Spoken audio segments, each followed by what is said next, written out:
बिस्मिल्लाहिर्रहमानिर्रहीम। अस्सलाम वालेकुम नाज़रीन, प्रोग्राम 1 on 1 के साथ मैं हूं आपका मेज़बान जवाद बाकिर और इस वक्त हम मौजूद हैं लाहौर के एक ऐसी जगह पर जहां पर लोग बनने संवरने आते हैं। बनने संवर के हवाले से आपको ऐसे ऐसे टिप्स देने जा रहे हैं जहां पर आप खुद भी दंग रह जाएंगे कि इंसान इस तरह भी तैयार हो जाता है और इतना खूबसूरत भी लगने लग पड़ता है सिर्फ और सिर्फ चंद मिनटों में। इस वक्त जी हम मौजूद हैं Sadaf beauty salon and spa में, जहाँ पर जेंट्स भी आते हैं तैयार होने के लिए और मर्द ख्वातीन हजरात आते हैं। हम आते हैं जी, इस वक्त ये इंटर हो रहे हैं हम। वालेकुम अस्सलाम, कैसे हैं जी आप? अल्हम्दुलिल्लाह, आई एम फाइन। आए प्लीज़ आए।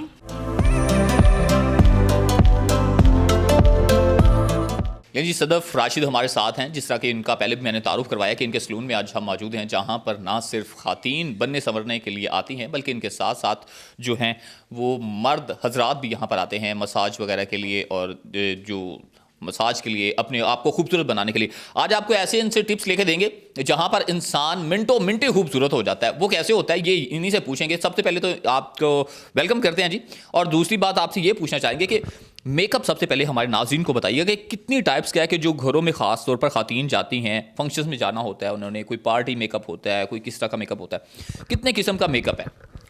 पहले तो आप लोगों का बहुत शुक्रिया कि आप लोग आए, और बाद में आपको मैं ये बात बताऊं कि आप कह रहे हैं ना कि ख़वातीन खूबसूरत होने आती हैं। हमारे पास सिर्फ ख़वातीन नहीं, हमारे साथ पास बॉयज़ भी आते हैं। अगर 10 औरतें आती हैं तो 20 मर्द आते हैं डेली के हमारे पास। तो जो मेकअप है वो बहुत किस्म का है, बेशुमार किस्में हैं मेकअप की। लेकिन जो पाकिस्तान में सबसे ज़्यादा है, क्योंकि मैं बाहर भी काम करती रही हूँ, मेरा दुबई में भी सैलून है, मेरा जद्दा में भी सैलून है, तो वहाँ का तो यहाँ नहीं चलता ना। लेकिन पाकिस्तान में ये है कि जो मेकअप है बहुत सी डिफरेंट है, यानी बहुत सी किस्म का मेकअप है। और रूटीन में जो मेकअप होता है वो और है। अगर आप एक्ट्रेस हैं जैसे हम लोग हैं, हम लोग कैमरे के सामने आना होता है, हमारा तब मेकअप और होता है। जब हमने आम किसी फंक्शन में जाना होता है जिधर कैमरा वगैरह की ज़रूरत नहीं होती तब और होता है। तो बहुत सी टाइप्स हैं मेकअप की। अच्छा, टाइप्स तो बहुत सारी होगी। एक और चीज़ बड़े यानी कि कैजुअल सी हमने सुनी है, जहाँ पर ख़वातीन ये अक्सर कहते हुई हमने सुनी है कि वो मेकअप उनका वो ढलक जाता है, वो मेकअप वो फट सा जाता है, वो बड़ी ऑयली स्किन होती है। क्या वजह होती है?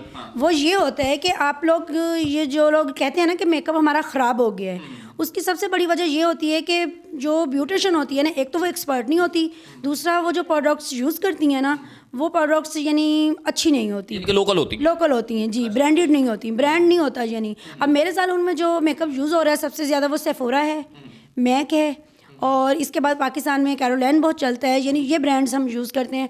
हमारा मेकअप इसलिए हम थोड़ा सा यानी ये मैं हमेशा ये कहती हूँ कि आप 1000-2000 कस्टमर से ज़्यादा ले लें लेकिन प्रोडक्ट्स अच्छी लगाएं। अच्छा, एक तो ये चीज़ हो गई। दूसरी बात ये है कि अगर आप जो घरों में ख़वातीन हमारे मौजूद हैं वो जब मेकअप करती हैं तो उनके वो मेकअप को क्या आप टिप्स देंगी, खासतौर पर जिनकी ऑयली स्किन है, वो क्या मेकअप करने से पहले कोई 1-2 दफ़ा वॉश कर लें या कोई चीज़ यूज़ करें ऐसी? देखिए, मैं ख़ुद भी प्रोग्राम्स करती हूँ, आपको पता है, और उसमें मैं हमेशा ब्यूटी की क्लासेस देती हूँ। तो मैं हमेशा ये कहती हूँ कि जिस वक्त हर खातून को पता होता है कि आज मैंने किसी फंक्शन में जाना है या मैंने मेकअप आज ज़्यादा रूटीन से हट के करना है, तो उसमें वो ये कि आइस का इस्तेमाल करें, अपने फेस पे आइस लगाएं। और उसके बाद जब भी मेकअप करना है ना तो सबसे पहले आपने प्राइमर यूज़ करना है। प्राइमर यूज़ करने के बाद जब बेस बनानी है ना तो बेस में कंप्रोमाइज़ नहीं करना, बेस हमेशा अच्छी ब्रांड की बनानी चाहिए। आई शेड्स होगी, लिपस्टिक होगी, वो आप कोई भी लगा लें, नो प्रॉब्लम। चलें, वो तो कलर कॉम्बिनेशन है ना जी। आपको इनका सैलून भी दिखाएंगे कि ये सैलून इनका किस किस्म का है, और भी इनसे टिप्स लेंगे कि घरों में जो ख़वातीन इस्तेमाल कर रही हैं चीज़ें वो क्या क्या चीज़ें इस्तेमाल करनी चाहिए। ब्यूटी टिप्स के हवाले से भी इनसे यानी कि पहले भी ये ऑलरेडी भी ये मीडिया पर आती हैं और प्रोग्राम करती हैं। आपको दिखाते हैं जी और भी चीज़ें। यहाँ पर मसाज सेंटर इनका दिखाते हैं जहाँ पर, और दूसरी जगह पर जहाँ पर बॉयज़ तैयार होने आते हैं। जैसा कि इन्होंने बताया कि अगर 10 ख़वातीन आ रही हैं डेली की रेशो के हिसाब से तो 20 मर्द भी इधर आ रहे हैं, मर्द यानी कि लड़के भी आ रहे हैं। अभी पता है क्या, अभी आप लोग जरा जल्दी आ गए हैं। कोई मसला नहीं, कोई मसला नहीं। एक बात कर रही हूँ कि अभी हमारा पार्लर ओपन हो रहा है, यानी 12 बजे का हमारा टाइम है, 12 से रात 10 बजे तक। सही है, चलें देखते हैं जी कौन कौन या क्या क्या चीज़ें हैं यहाँ पर, ऑप्शन क्या क्या हैं, क्या क्या चीज़ यहाँ पर तैयार की जाती है, इंसान को बनाया समझा जाता है। अच्छा, ये मैनी पैडी का सेक्शन जी, मैनी पैडी का सेक्शन है ये, और यहाँ पर मैनी पैडी किया जाता है जी, मैनी पैडी किया जाता है। ठीक है, और उसके अलावा ये हमारे फेशियल्स हैं। मैंने हमेशा कस्टमर्स के सामने अपने फेशियल्स, अपनी प्रोडक्ट्स रखी होती हैं कि मैं कभी भी ऐसा नहीं करती कि प्लेट में अलग से आप अपनी प्रोडक्ट्स डालें और लाकर कस्टमर को लगा दें। नहीं, हमने तमाम चीज़ें, तमाम जार, तमाम बोटल्स हमने कस्टमर्स के सामने रखनी है ताकि उन्हें पता हो कि अगर हम पे कर रहे हैं इतना ज़्यादा तो हमें प्रोडक्ट्स भी ओरिजिनल लगाई जा रहे हैं। ये देखें, ये हमारा जो रूम है इसमें हम लोग फेशियल्स भी करते हैं और मसाज भी होते हैं। ये आप इधर दिखाएं। स्टीमर हुआ है, स्टीमर जी, ये फेशियल में यूज़ होते हैं ना। जी जी, इसमें ये होता है कि अगर जिस तरह कस्टमर्स होते हैं, हम लोग फेशियल जस्ट फेशियल नहीं करते, फेशियल विद मसाज होता है। अच्छा, फेशियल विद मसाज, या इसी तरह अगर हम मैनी पेडी करते हैं, मैनी पेडिक्योर यानी pedicure with massage and polish, यानी हमारे तमाम यानी इसी तरह वर्क किया जाता है। जेंट्स भी और लेडीज का, ये लेडीज का है जी जी, और जेंट्स का ऊपर, आप जेंट्स का ऊपर, ठीक है जी, वो भी आपको दिखाएंगे नाज़रीन।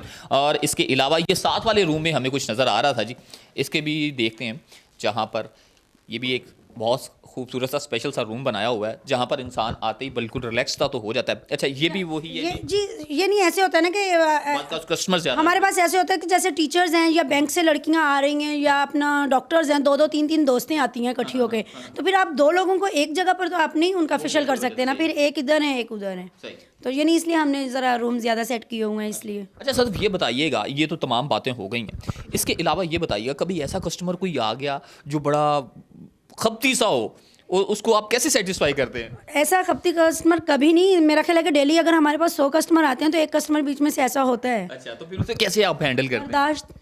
बर्दाश्त करते हैं और क्या करें। ठीक है, लें जी, और भी गुफ्तगू करेंगे इनसे टिप्स के हवाले से, कुछ स्किन के हवाले से, कि ये रिसेप्शन है जी इनका, जहाँ पर ये बैठ के यानी कि जो कस्टमर वगैरह आते हैं उनको ये डील किया जाता है। इसके अलावा आपको दिखाएं जी एक दफ़ा से फिर जहाँ पर ये चीज़ें तैयार की जा रही हैं। अच्छा, एक तो हो गई ऑयली स्किन के हवाले से, हमने बात कर ली, उससे पहले भी हम ड्राई स्किन के हवाले से आप क्या, जो घरों में ख़वातीन ख़ासतौर पर मौजूद हैं, उनको क्या टिप्स देना चाहेंगे? लेकिन ड्राई स्किन का मैं ये कहूँगी कि जो कोकोनट ऑयल होता है ना, ये ओरिजिनल यानी नेचुरल, इसमें एक ब्यूटी है। तो कोकोनट ऑयल अगर आपको लगता है कि आपकी स्किन पर किसी भी किस्म का कोई प्रॉब्लम है ना, तो आप कोकोनट ऑयल रात को मसाज करें उसका और सो जाएं। सुबह आप अच्छे से किसी भी सोप के साथ उसे वॉश करें, तो 2 दिन में आपको रिजल्ट आपकी मर्ज़ी का मिलेगा, ना मिले तो आप इन्हें पकड़ लीजिएगा। नहीं, मुझे ना पकड़िएगा जी, बिल्कुल सदफ को पकड़िएगा, क्योंकि ये बता रही है टिप्स, मैं नहीं बता रहा बिल्कुल। अच्छा, ये मुझे बताइएगा ऑयली स्किन के लिए क्या कहेंगे? ये तो कोकोनट ऑयल हो गया जी। ऑयली स्किन का यही है कि आप उस पर कोई चीज़ ज़्यादा ना लगाएं। लेकिन जिस वक्त यानी आप वॉश करते हैं ना, मैं यहाँ पर सबको एक बात बताऊंगी कि वाइट कलर का सोप है ना, अगर आपकी स्किन पर कोई प्रॉब्लम है तो वाइट साबुन जो होता है वो आपने यूज़ नहीं करना। सबसे पहले तो आप इसको छोड़ दें। दोबारा बताइएगा ये चीज़ क्या है? जो वाइट साबुन होता है ना, सोप, जो वाइट सोप होता है, यानी अब मैं ब्रांड का नाम नहीं लेना चाहती, बहुत से ब्रांड्स होते हैं जिनमें वाइट होता है। तो अगर आपकी स्किन पर यानी पिंपल हैं या किसी किस्म का कोई प्रॉब्लम है आपकी स्किन पर, तो आपने वाइट सोप नहीं इस्तेमाल करना। इसी तरह अगर आपके बालों का कोई प्रॉब्लम है, आपके बाल गिर रहे हैं या कोई और मसला है, तो आपने वाइट शैम्पू इस्तेमाल नहीं करना। लें जी नाज़रीन, लग गया पता, चिट्टी चीज़ नहीं इस्तेमाल करनी, मगर चिट्टे होने ली बहुत चीज़ें इस्तेमाल करनी है। कालियाँ चीज़ें इस्तेमाल कर लो। सनसिल्क शैम्पू है, उसमें ब्लैक एक वो आता है, वो बहुत अच्छा है। यानी कि कलर वाली कोई भी चीज़ इस्तेमाल आप चीज़ इस्तेमाल करें और इंशाल्लाह फ़ायदा ही होगा। सही हो गया। आप यकीन करेंगे, मुझे 16 ईयर्स हो गए हैं इस फील्ड में। मैं बहुत छोटी थी जब से मैं यानी ये पार्लर का काम कर रही हूँ। आज तक कभी किसी कस्टमर ने मुझे ये नहीं कहा कि मैडम आपने हमें ये टिप दिया और उसका फ़ायदा नहीं हुआ। अच्छा, बालों के लिए आप क्या सजेस्ट करेंगे हमारे नाज़रीन को, और ख़ास तौर पर जो ख़वातीन हैं घरों में, बड़े वो 2 मुँहे बाल आ गए, वो ख़ास तौर पर डैंड्रफ आ गई है, वो किस तरह से यानी कि बाल टूटने शुरू हो गए हैं, बड़े रफ हो गए हैं, इस हवाले से क्या? देखिए, इसके लिए मैं ये बताऊंगी कि बहुत मेरे ना जो टिप्स होती हैं मेरी बहुत सस्ती होती हैं कि आप अपने किचन में से ही उसका इलाज, जैसे कोकोनट का आपने बताया जी, वो बहुत देखें आम चीज़ है, हर घर में होती है। सरसों का तेल होता है, आम है पाकिस्तान में, कहीं से भी आप ले लें। सरसों के तेल में आप 2 चम्मच इसमें योगर्ट, दही ऐड करें और 1 एग, पूरा एग है आपने ऐड करना है। ये नहीं कि आपने उसकी यॉक लेनी है या वाइटनिंग, नहीं, आपने पूरा एग उसमें ऐड करना है। अच्छी तरह उसको फेंट के मिक्स करके आप बालों में लगा लें। हफ्ते में 1 बार ऐसा करें, इंशाल्लाह कोई मसला नहीं होगा। 1 हफ्ता मुसलसल यूज़ करना जी, 1 हफ्ता मुसलसल, 1 हफ्ता आपने मुसलसल यूज़ करना है ना। और भी बहुत सारी हैं लेकिन वो थोड़ी सी ना मुश्किल हो जाती हैं। अच्छा, वो मुश्किल हो जाती है। हाँ जी, कुछ ऐसी होती हैं कि नीम के पत्ते ले लें, बेरी के पत्ते ले लें, उन्हें ग्राइंड करें। ग्राइंड करने के बाद जैसे मेहंदी का पेस्ट होता है, उसे आप बालों में लगा लें। ये वीक में 1 टाइम आप इसे यूज़ कर सकते हैं, उसके बाद इंशाल्लाह आपको फ़ायदा ही फ़ायदा है। अच्छा, अक्सर ये देखा है कि जो लोग ज़्यादा स्क्रीन पर आते हैं उनके बालों का बड़ा इशू रहता है। हाँ, ये चीज़ बिल्कुल, तो उनके लिए आप क्या कहेंगे? क्योंकि रेगुलर वो ड्रायर, स्ट्रेटनर वगैरह यूज़ करना या स्प्रे यूज़ करना है, बिल्कुल ये सही कह रहे हैं आप। वो इसीलिए होता है क्योंकि हम लोगों को कैमरे के सामने आना होता है, हम लोगों को अपने आप को बड़ा वो ग्लैमर सा दिखाना होता है कि जी वो आप भी इस फील्ड में, आप हमसे बेहतर जानते हैं। तो वो जाहिर बात है, जब डेली वॉश लेते हैं उसके बाद पहले तो ड्रायर यूज़ होता है, फिर स्ट्रेटनर यूज़ हो रहा होता है, और स्ट्रेटनर आपके बालों को बिल्कुल ख़त्म कर देते हैं।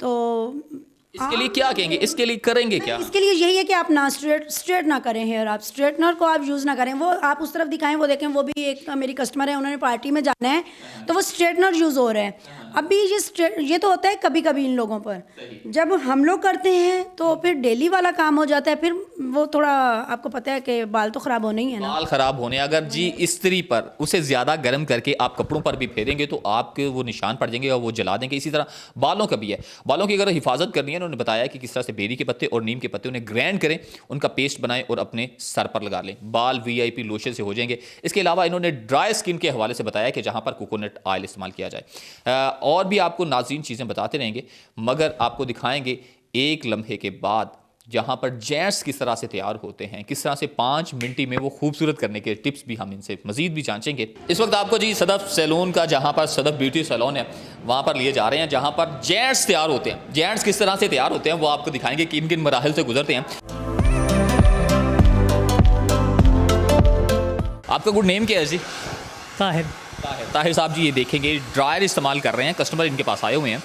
और ताहिर साहब, ये आप कटिंग से पहले ड्राई कर रहे हैं कि अभी कटिंग करनी है? नहीं, कटिंग करनी है, बाल ना गीले थे तो उनको ड्राई करने के लिए ड्राई कर रहे हैं, इससे कटिंग अच्छी हो जाती है।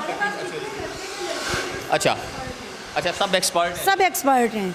हर काम के एक्सपर्ट हैं कि मेल का अलग स्टाफ है और फीमेल का अलग स्टाफ? नहीं, देखिए, मेल का जो कटिंग शेव हो गई या जैसे मसाज हो गया, अगर कोई मसाज आ जाता है मेल का तो वो फिर हमारा ये लड़का ही करता है, मेल ही करता है। लेकिन अगर जैसे स्किन ट्रीटमेंट्स होते हैं, फेशियल्स वगैरह हो गए और मैनी पैडी हो गए, वो लड़कियां ज़्यादा बेस्ट हैं, तो वो फिर मेल का फेशियल वगैरह जो है वो लड़कियां ही कर देती हैं। स्किन ट्रीटमेंट हम यानी गर्ल्स भी देती हैं उन्हें, और जो यानी बाकी वर्क है जैसे कटिंग और शेव खासकर जो है ना, वो हमारा ये लड़का ही करता है। ये अच्छा, ताहिर ना जी एक्सपर्ट हैं। ताहिर साहब, कितना एक्सपीरियंस आप? तकरीबन 10 साल हो गए हैं। तकरीबन 10 साल हो गए हैं। तो यहाँ कब से ज्वाइन किया? 2-2.5 साल हो गए। 2-2.5 साल हो गए यहाँ मुसलसल यानी कि ये काम कर रहे हैं। अभी आपको दिखाएंगे ये किस तरह से ये स्टाइलिंग करते हैं, हेयर स्टाइलिंग, और कितनी किस्म की हेयर स्टाइलिंग कर लेते हैं, वो भी आपको चीज़ दिखाएंगे। ज़्यादा बाल ना काट देगी बाद में भाई ये इतराज़ करें, ऐसी बात नहीं, ऐसी कोई बात नहीं। अच्छा, चलो ठीक है, ऐसा नहीं होता, बंद करके भी कर लेंगे कटिंग। अच्छा, एक वो कटिंग भी होती है, नहीं वो ना कीजिएगा, बाद में उसकी टिन निकला तो बाद में वो इतराज़ करें। अच्छा, एक वो भी होती है, वो जो आंखों पे पट्टी बांध के करते हैं। आंखों पे पट्टी बांध के भी होती है और वो बालों पे आग लगा के भी होती है, लेकिन मैं ऐसी चीज़ों से डरती हूँ, मैं नहीं ऐसा करती कुछ भी, क्योंकि मेरे पास ज़्यादातर जो हमारे पास है ना वो शोबिस से ही आते हैं, जैसे आपको पता है, क्योंकि हम खुद भी शोबिस से हैं, तो वो मॉडल्स वगैरह होते हैं, फ़ोटोशूट्स होने होते हैं। अब आंखों पे पट्टी बांध लें, किसी का फ़ोटोशूट ख़राब कर दें, मुझे तो डर लगता है ऐसे कामों से। ठीक है जी, चलें आपको ये कटिंग दिखाएंगे जी पूरी इनकी, और इसके अलावा भी आपको और भी बहुत सी चीज़ें दिखाएंगे कि किस तरह से जेंट्स को तैयार किया जाता है, किस तरह से उन्हें खूबसूरत बनाया जाता है।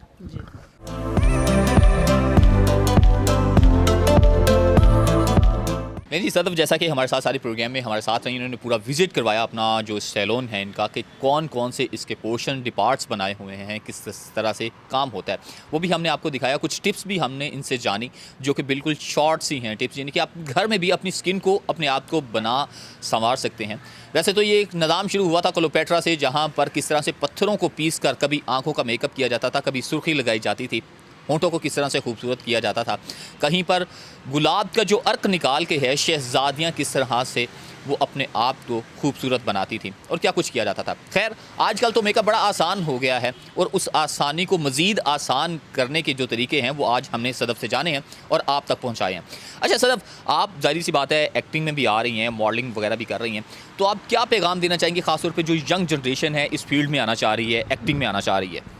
देखिए, मैं यंग जनरेशन से पहले सबसे पहले पेरेंट्स को एक पैगाम देना चाहूँगी कि अगर आपके कोई बच्चा है और वो चाह रहा है कि शोबिज़ ज्वाइन करना, तो आप इस चीज़ को अपने माइंड से अब निकाल दें कि शोबिज़ में सिर्फ नेगेटिव होता है। ऐसा कुछ भी नहीं है, अच्छा बुरा इंसान के अंदर होता है, हर फील्ड में है। देखें जी, घरों में काम करने वाली मासियाँ भी बुरी हैं, टीचर्स की फील्ड में भी टीचर भी बुरे मिलेंगे, डॉक्टर्स भी होते हैं। ये चीज़ गलत है कि जी आप शोबिज़ में ही, आप शोबिज़ को ही बुरा कह सकते हैं। इसमें भी अच्छे लोग हैं, आप लोग अपने बच्चों को आने दें, अगर वो आना चाह रहे हैं, और अगर उनमें कोई सलाहियत है वो दिखाएं लोगों को और मनवाएं अपने आप को। तो मैं तो यही कहूँगी कि आएँ, और बहुत अच्छी फील्ड है, बहुत अच्छी फील्ड है जी। मेरा तो बहुत अच्छा एक्सपीरियंस है, मैं जिन लोगों के साथ काम कर रही हूँ सब बहुत अच्छे हैं, बहुत ही यानी केयरिंग हैं, लविंग हैं और फ्रेंडली हैं, तो मेरा तो एक्सपीरियंस बहुत अच्छा है। इंसान खुद अच्छा हो ना, सब उसके साथ। माहौल खुद बनाना पड़ता है जी। अच्छे बुरे लोग हर जगह पर नाज़रीन मौजूद होते हैं, जहाँ पर इंसान को खुद को, अपने आप को, अपने सब कुछ सेव रखना पड़ता है। किस तरह से डिज़र्व रहकर, किस तरह से रिजर्व रहकर, किसके साथ चलना है, किस हद तक चलना है, ये इंसान के अपने ऊपर भी डिपेंड करता है। इसके साथ ही अपने मेज़बान जवाद बाकिर को दीजिएगा इजाज़त। अल्लाह निगहबान।